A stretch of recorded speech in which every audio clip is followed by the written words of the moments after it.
Nagaraju G ಅಧಿಕಾರಿ ಇದು ನೀವೇ ಅಲ್ವಾ ಸರ್? ಇದು ನೀವೇ ಅಲ್ವಾ? ಇದನ್ನ ಬದಲಾಯಿಸಕ್ಕಾಗಲ್ಲ. ಮಾತು ಬೇಕಾದ್ರೆ ಬದಲಾಯಿಸಬಹುದು, ಈ ಮಕ್ಕಳು ಬೇಕಾದ್ರೆ ಬದಲಾಯಿಸಕ್ಕಾಗಲ್ಲ ಅಲ್ವಾ? ಇದು ನೀವೇ, ಇದು ಅವರೇನೆ ಅಧಿಕಾರಿ ಅಲ್ವಾ ಸರ್? ಬನ್ನಿ ಸರ್, ಇವರೇನೆ. ಇವ್ರು ಮಾತಾಡಿದಾರೆ ನೋಡಿ, ಹೇಳ್ತಾ ಇದ್ದಾರೆ ಫುಲ್ಲಮ್ಗುಲ್ಲ ಹೇಳ್ತಾ ಇದ್ದಾರೆ. 1,500 ರೂಪಾಯಿ ಆಗುತ್ತೆ, 100 ರೂಪಾಯಿ ಕೊಡು, 500 ರೂಪಾಯಿ ಕೊಡಿ, 400 ಇದೆ ಅಂದಕ್ಕೆ 400 ಇಸ್ಕೊಂಡವ್ರು. ಲೈವ್ ಇದೆ. ಗೋಪಾಲ್ ಅವರೇ, ಅವರ ನೋಡಿ, ಅವ್ರ ಹೆಸರು ನಾಗರಾಜು. ಇರ್ಲಿ ನೀವು 400 ರೂಪಾಯಿ ಇಸ್ಕೊಂಡಿದ್ದೀರಾ? 100 ರೂಪಾಯಿ ನೋಟ್ 4 ನೋಟ್ ನೋಡ್ತಾರ. ಇಲ್ಲ, ನಿಮ್ಮ ಹತ್ರ ಲೈವ್ ಇದೆಯಲ್ಲ.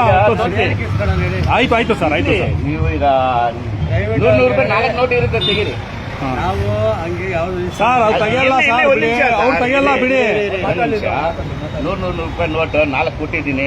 4 ನೋಟ್ ಒಂದೇ ಯಾರು ಇದರಲ್ಲಿ ಯಾರು ಹೇಳ್ಬೇಡಿ. ಆಯ್ತು ಸರ್, ತೆಗೀರಿ. ತೆಗಿಯಕ್ಕೆ ಏನ್ ಹೇಳಿ ನಿಮ್ಗೆ? ಅಲ್ಲ, ಸಾರ್ವಜನಿಕರು ತೆಗಿಯಕ್ಕೆ ಏನ್ ಹೇಳಿ?